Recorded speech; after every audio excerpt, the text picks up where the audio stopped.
আসসালামু আলাইকুম সম্মানিত ভিউয়ার, সবাই কেমন আছেন? আবারও নতুন ভিডিওতে সবাইকে স্বাগতম।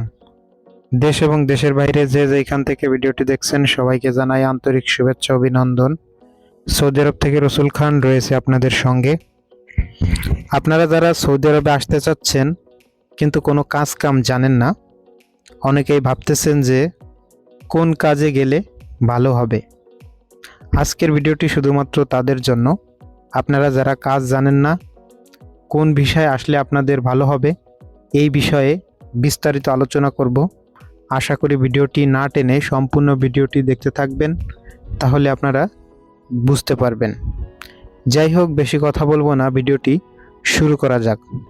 তো দেখেন, বর্তমান সময়ে যে সমস্ত লোক বিদেশে আসছে বা প্রবাসে পাড়ি জমাচ্ছে, তার ভিতরে 99% লোকই কিন্তু কোনো কাজ কাম জানে না।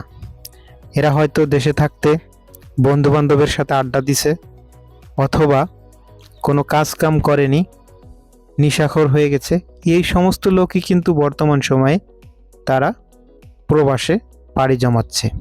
আর এখানে এসেও তারা কি করছে, বিভিন্নভাবে হয়রানির শিকার হচ্ছে।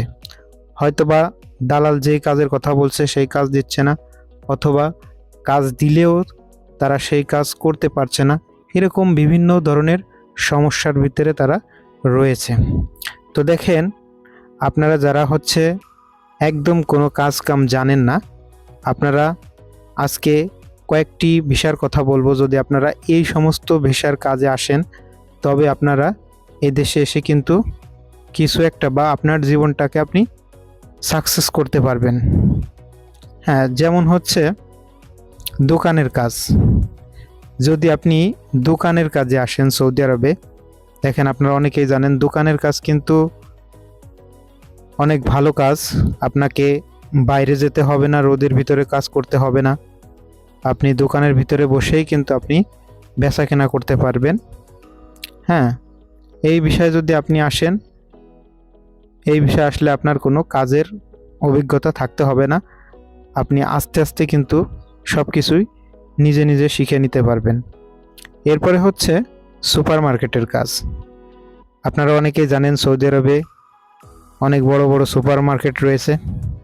তো আপনারা যদি এই সব সুপার মার্কেটের বিষয়ে আসতে পারেন, এখানে আসলেও কিন্তু আপনার কাজ জানা না থাকলেও চলবে, আপনি এসে শিখে নিতে পারবেন। এরপরে বিভিন্ন ধরনের হোটেল, যেমন আবাসিক হোটেল, খাবার হোটেল।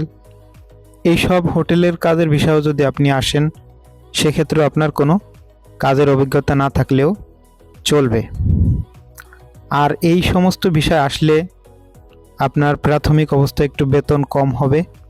এরপরে আস্তে আস্তে আপনি যখন কাজ কাম শিখে যাবেন, তখন কিন্তু আপনার বেতন বাড়বে।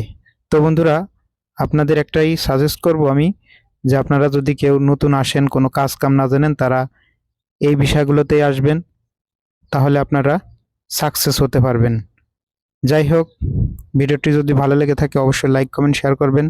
সবাই ভালো থাকবেন, সুস্থ থাকবেন।